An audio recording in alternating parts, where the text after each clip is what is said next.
Bonjour et bienvenue dans cette nouvelle vidéo. Aujourd'hui, on va s'intéresser au thème astral de Jeff Bezos ainsi qu'à ses prévisions astrologiques pour les années à venir. Si ça vous intéresse, eh bien bienvenue dans cette nouvelle vidéo.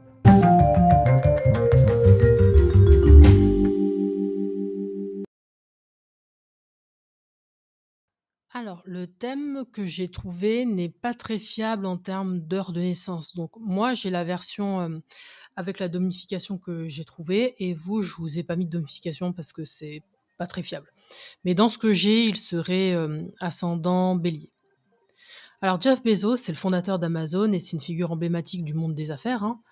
Ici, on va voir les points clés de son thème pour mieux comprendre les ressorts astrologiques de sa personnalité et de son succès.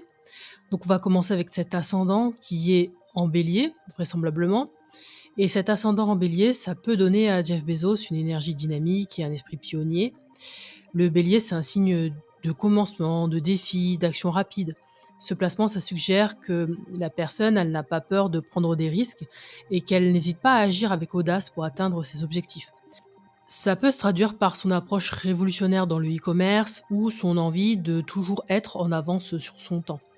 Un ascendant bélier, ça peut aussi indiquer une certaine impatience et une volonté de toujours aller de l'avant sans forcément attendre l'approbation des autres.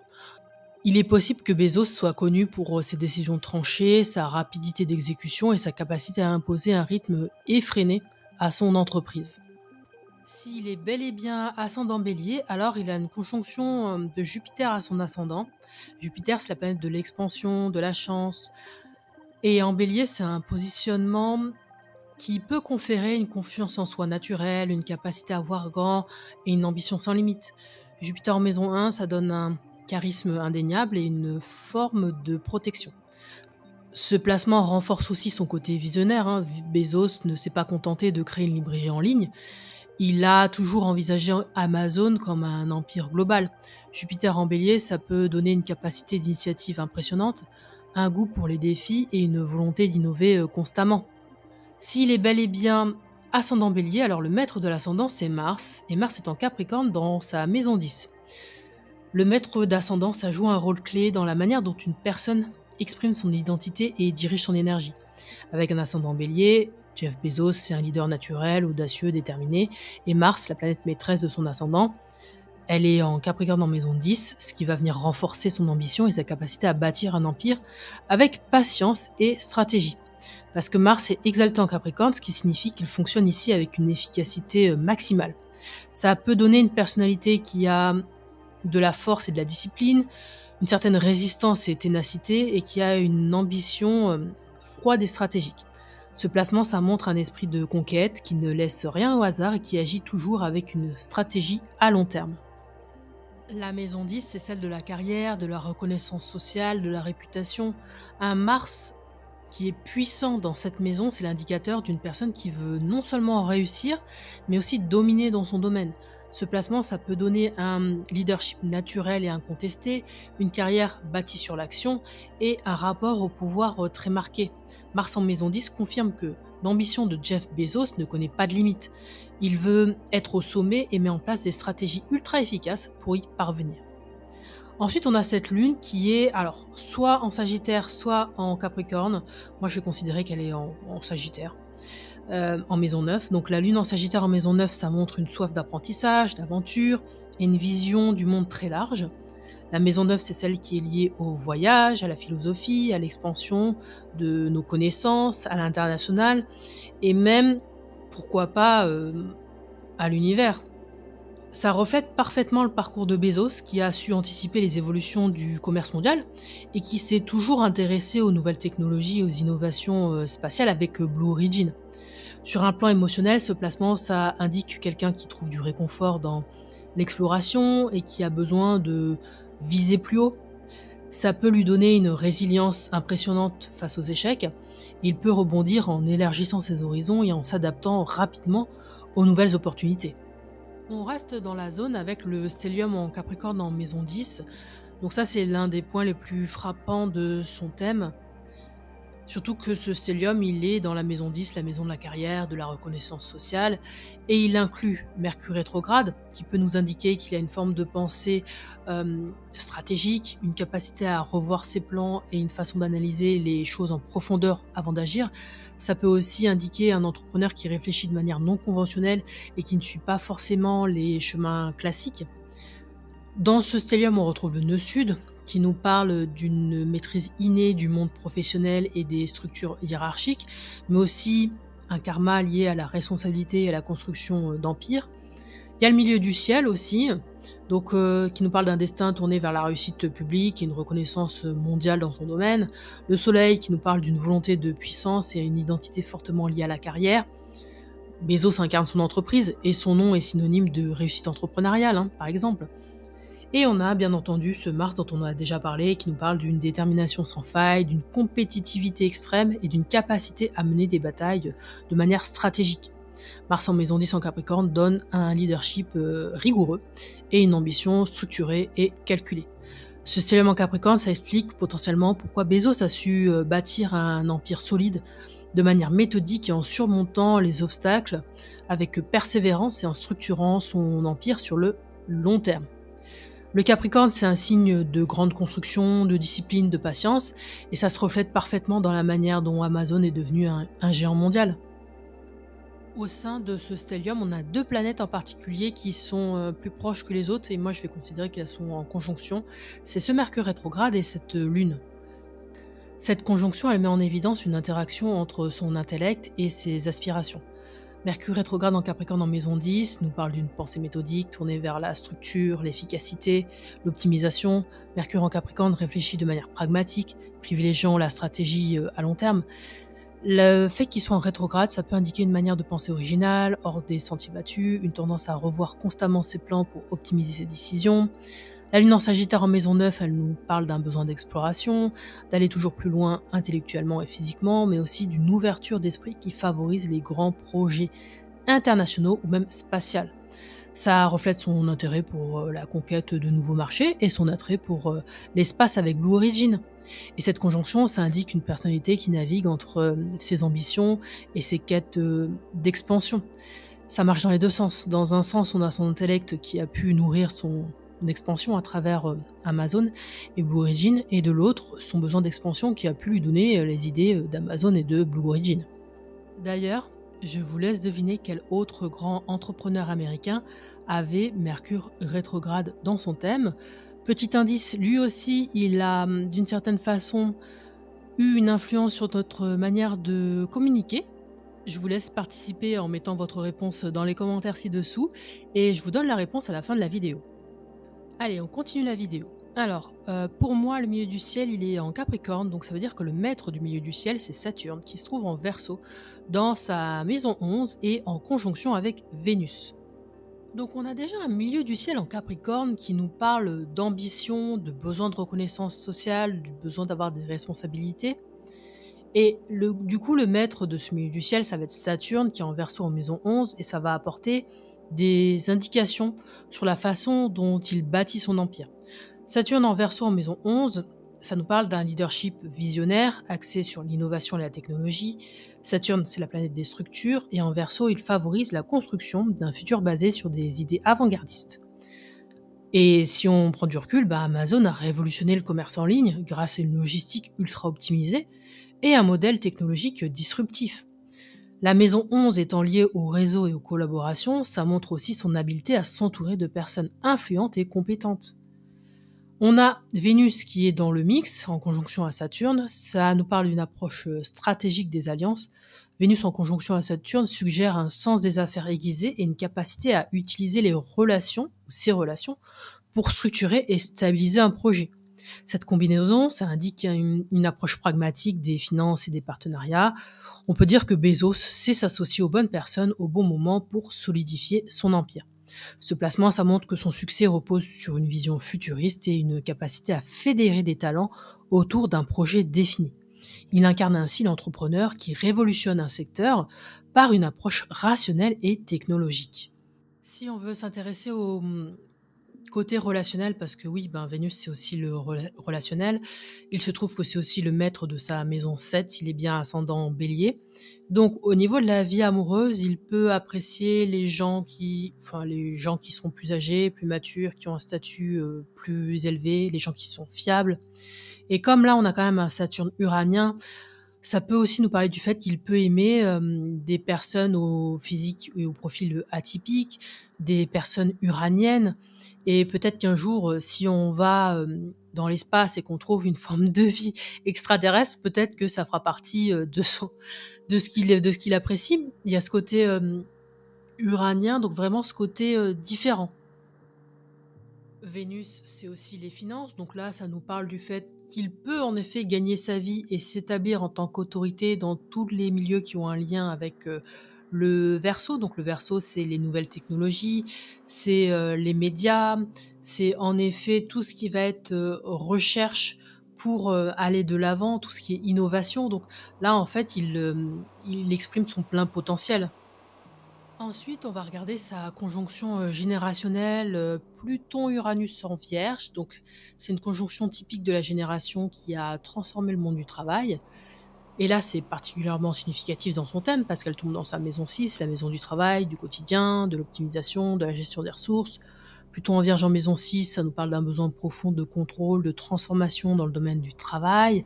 Plutôt en Vierge cherche à perfectionner et optimiser chaque détail, ce qui se traduit chez Bezos par une obsession pour l'efficacité logistique d'Amazon. Il ne laisse rien au hasard et pousse toujours ses équipes à améliorer la performance. Uranus en Vierge en maison 6 nous parle d'une capacité à révolutionner les méthodes de travail. Uranus apporte l'innovation et la disruption. Jeff Bezos a changé les règles du commerce en ligne en introduisant des algorithmes avancés, une logistique robotisée et une gestion des stocks ultra précise. Et cette conjonction Uranus-Pluton en maison 6, c'est l'un des moteurs de la transformation qu'il a opérée dans le monde du commerce, surtout du commerce en ligne. Il ne s'agit pas seulement d'un businessman, mais d'un visionnaire qui a littéralement changé la façon dont nous achetons et consommons. Et c'est ainsi qu'on arrive à la fin de l'analyse de son thème de naissance. Donc on voit quand même un ascendant Bélier et Jupiter en maison 1 qui donne de l'audace et de la confiance en soi. Le bélier, c'est le signe du pionnier, de l'entrepreneur, et on trouve justement le maître de cet ascendant en Capricorne, en maison 10, la maison du travail, là où il y a d'ailleurs un stellium qui va nous parler de son ambition, de sa discipline, de sa quête de pouvoir. Il y a ce Mercure rétrograde qui nous parle de son génie, d'une certaine façon, et de ce génie qu'il a mis au service de ses ambitions et de son entreprise. On a ce Saturne en Verseau, en conjonction à Vénus, qui montre une vision futuriste. Et on a cet Uranus plutôt en Vierge qui montre comment il a révolutionné le quotidien des gens, la façon de travailler, la logistique et le côté optimisation du travail. Donc on peut dire que Jeff Bezos, il utilise un maximum ses potentiels astrologiques et que ça lui réussit plutôt bien. Alors, n'hésitez pas à me dire dans les commentaires ce que vous en pensez. Est-ce que vous pensez qu'il est ascendant Bélier ou est-ce que vous pensez qu'il a un autre ascendant? Est-ce que vous trouvez que le portrait que j'ai dressé est assez ressemblant? Est-ce que vous voyez d'autres éléments? N'hésitez pas à me dire tout ça en commentaire. Et avant que j'oublie l'autre entrepreneur américain qui a aussi Mercure rétrograde dans son thème, eh ben c'est Steve Jobs. Et en fait, on voit comment les deux, avec ce Mercure rétrograde, ils ont révolutionné certains domaines. Alors Steve Jobs, son Mercure rétrograde en Gémeaux, il l'a utilisé justement pour révolutionner la communication, c'est d'ailleurs le signe du Gémeaux. C'est grâce à lui qu'on a des téléphones portables connectés. Et Jeff Bezos, lui, il a ce Mercure rétrograde en Capricorne et il a plutôt révolutionné notre quotidien, notre la logistique des entreprises. Et maintenant, en fait, par exemple, quand vous commandez, vous vous attendez à une livraison en 24 heures et ça, en fait, c'est les effets de Amazon, qu'ils soient bons ou mauvais. Mais dans ce sens-là, il a révolutionné les transports, enfin, comment dire, les délais de livraison, la logistique, ce qui est lié au transport.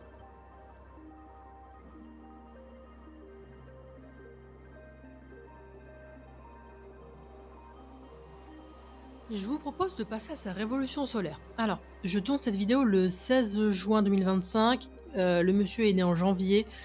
Je ne sais pas quand cette vidéo va sortir.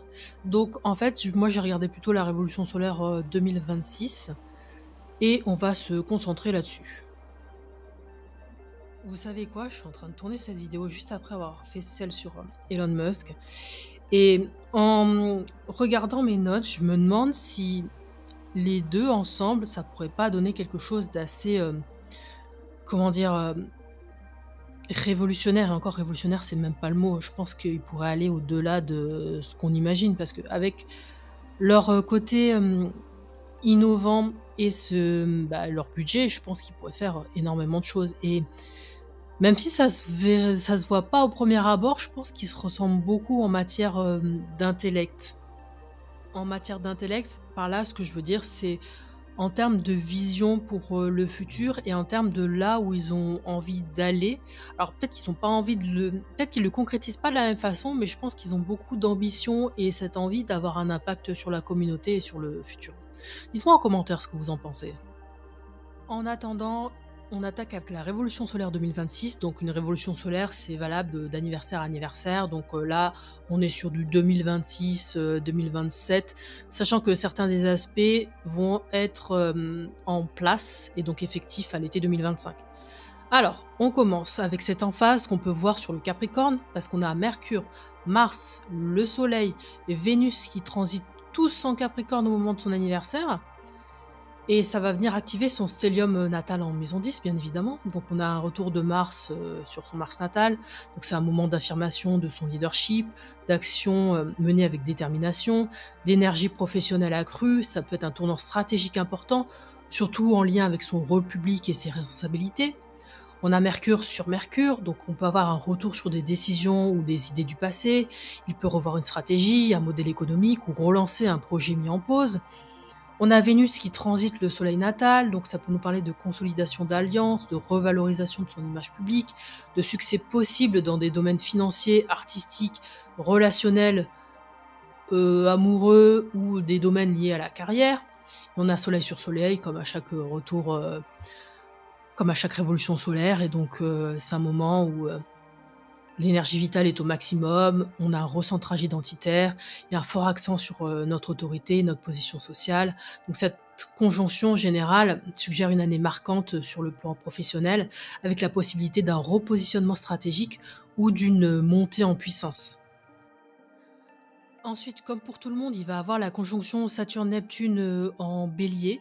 Donc on le voit pas dans la révolution solaire, mais c'est un aspect, un transit qu'on va tous avoir le 20 février 2026 et je pense que pour lui, ça va être important aussi parce qu'il a quand même l'aspect au carré dans son thème natal. Donc il a Neptune en Scorpion et il a Saturne en Verseau, donc en carré et là, avec la conjonction, il peut être, impacté. Cette conjonction, pour lui, ça peut marquer la fin d'une période, la fin d'un cycle, la dissolution d'anciennes structures, suivie d'une renaissance ou d'une nouvelle vision. En Bélier, ça va mettre, en tension son impulsion, son leadership et l'idéalisme face à la réalité concrète. Donc dans son thème, ça impacte potentiellement son ascendant, donc directement son rapport à l'action, à son identité, à son incarnation et à l'incarnation de son pouvoir, personnel. Il y a des risques de flottement temporaire au niveau de ses objectifs, mais aussi la possibilité de poser les bases, d'une nouvelle ère, que ce soit, concret ou symbolique, que ce soit une ère, humaniste ou que ce soit au niveau, de sa vision. Donc Bezos pourrait, remettre en question la manière dont il exerce, son pouvoir ou gère ses entreprises. Ça peut être un moment charnière pour, réaligner ses ambitions avec, ses objectifs et peut-être sa nouvelle philosophie de vie. Si vous voulez, comme il a Neptune en Scorpion au natal, ça me fait penser à ce côté, idéal qu'on souhaite laisser aux autres, qu'on souhaite donner en héritage aux autres et comme c'est en carré à ce Saturne et ce Saturne en Verseau qui me parle de vision, du côté visionnaire donc comme ils vont être en conjonction les 2, est-ce que ça va pas être un moment d'activation de justement cet idéal qu'il souhaite laisser aux autres et un moment où il va commencer à le mettre en place. Peut y avoir une idée de transmission de quelque chose, de partage, à voir.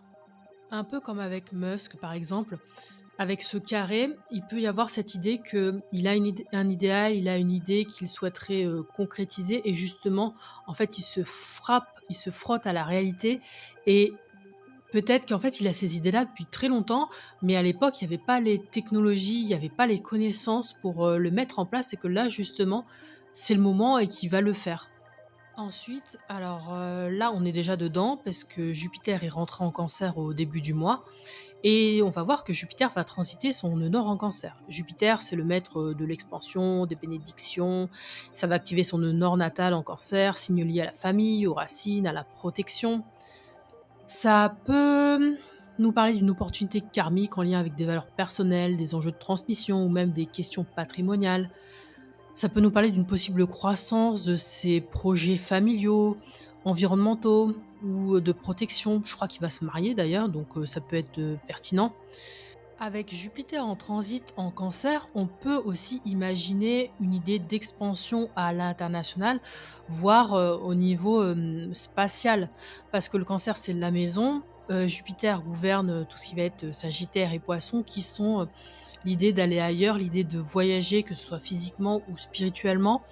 Donc, est-ce que, alors là, ça me fait penser à son truc Blue Origin, est-ce que justement, il travaille pas sur le fait d'avoir une maison sur une autre planète, vraiment comme Musk. Et d'ailleurs, plus j'avance dans cette analyse, plus je me dis qu'une synastrie entre les deux, ça pourrait être intéressant. Donc dites-moi ce que vous en pensez, si ça vous intéresserait éventuellement.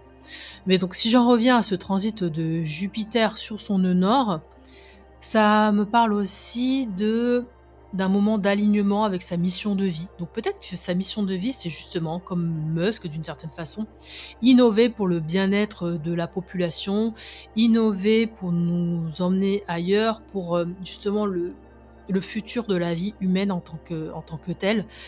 Cette notion, c'est quand même une très grande responsabilité potentiellement, hein. Et donc, comme je vous le disais, ce transit, ça peut nous parler d'un moment d'alignement avec sa mission de vie, où ses choix, favorisant, l'humanité, le lien aux autres et toute cette idée de mémoire, de transmission sont, favorisés. Ensuite, on voit que le nœud nord est et sera en transit sur son chiron natal en Poisson, le tout en opposition à Pluton et Uranus en Vierge. Et cette opposition, ça peut révéler une tension entre une blessure, spirituelle ou existentielle, représentée par, Chiron, et le besoin de transformation radicale et d'efficacité, structurelle avec, Pluton et Uranus. Alors, concrètement, ce que ça peut donner le réveil d'une blessure ancienne ou oubliée, qui est liée à une forme d'idéalisme, à une forme de perte de contrôle, une envie de s'échapper ou un sentiment de vulnérabilité. Ça peut nous parler de tensions avec des forces de changement brutal de la vie quotidienne, de la santé ou d'un système de gestion. Ça peut nous parler d'un besoin de trouver un équilibre entre lâcher prise et maîtrise absolue. Donc on peut être sur une année d'intégration de douleurs anciennes et de transformation intérieure. Il peut y avoir des choix décisifs à faire pour laisser aller le contrôle absolu et favoriser une approche plus intuitive, humaine, humaniste, voire spirituelle. Donc, si je reste sur cette supposition, d'avoir une envie d'aller vivre ailleurs et que cette envie d'aller vivre ailleurs soit, sur une autre planète, on peut avoir du coup ce Chiron en Poisson qui du coup le Poisson comme je vous le disais, nous parle de voyage, intérieur et extérieur et le Poisson est dirigé à la fois par Neptune et Jupiter qui sont, tous les 2 des signes de voyage, d'expansion, sans limite. Et donc peut-être qu'il a du coup toujours eu cette, envie et peut-être aussi cette sensation de ne pas, rentrer dans le cadre et peut-être qu'il s'est dit ou qu'il se dit toujours que s'il était ailleurs, ça irait mieux.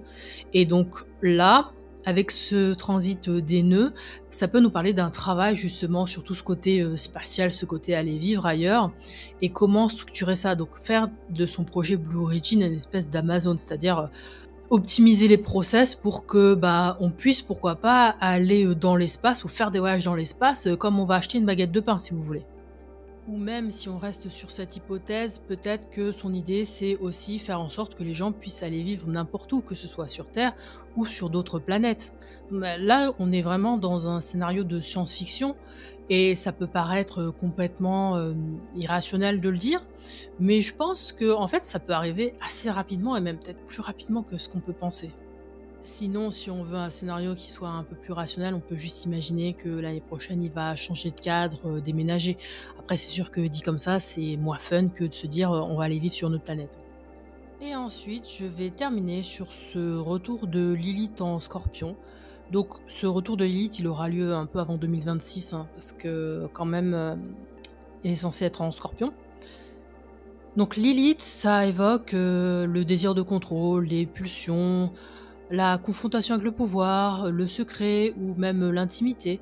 Ça peut nous parler d'une amplification de son rapport de domination, ça peut nous parler de pouvoir occulte, de ressources, cachées, ça peut aussi nous parler de ressources partagées. Ça peut pointer vers une forme d'obsession ou de radicalité, notamment dans les rapports humains ou financiers. Ça peut aussi nous parler d'une remise en question de ce qui est authentique versus ce qui est manipulé, en lui-même comme dans son environnement. Donc là, on a un retour de cycle karmique lié au pouvoir, à la peur de perdre ou à son ombre psychologique. Il y a une possibilité de transformation intense si cela est intégré en conscience. Donc concrètement, ça peut nous parler d'une transformation de son pouvoir. Je sais pas, peut-être que ses actions en bourse augmentent ou qu'elles dégringolent. Ça peut aussi faire référence au fait qu'il va se marier et que du coup, ben, il va partager des ressources avec sa femme. Voilà, je suis pas sûre que ce transit soit vraiment très très impactant, mais bon, je le mentionne, on sait jamais. Donc pour résumer cette révolution solaire 2026, on dirait qu'il s'apprête à prendre un virage déterminant, autant au niveau de ses affaires que de sa vie privée. C'est une année pour choisir ce qu'il souhaite laisser derrière lui et ce qu'il veut vraiment construire pour la suite. En plus, la lune en Scorpion, ça peut me parler d'instabilité, d'évolution, de transformation, d'héritage, de transmission, de partage de ressources matérielles et émotionnelles. Donc, on peut être sur un moment de bascule pour lui. Bascule qui peut avoir son importance au niveau personnel, au niveau de ses ambitions, et au niveau de sa vision pour le futur et de son, comment dire, et au niveau de la vision qu'il a de la vie. Et c'est ainsi qu'on arrive à la fin de cette vidéo. J'espère que vous l'avez appréciée. N'hésitez pas à liker, partager, laisser un commentaire et à me laisser vos prédictions pour Jeff Bezos pour 2026. Qu'est-ce qu'il va faire selon vous? Est-ce qu'il va nous envoyer sur la Lune ou ailleurs? En tout cas, c'est tout pour ma part et je vous dis à bientôt pour de nouveaux contenus.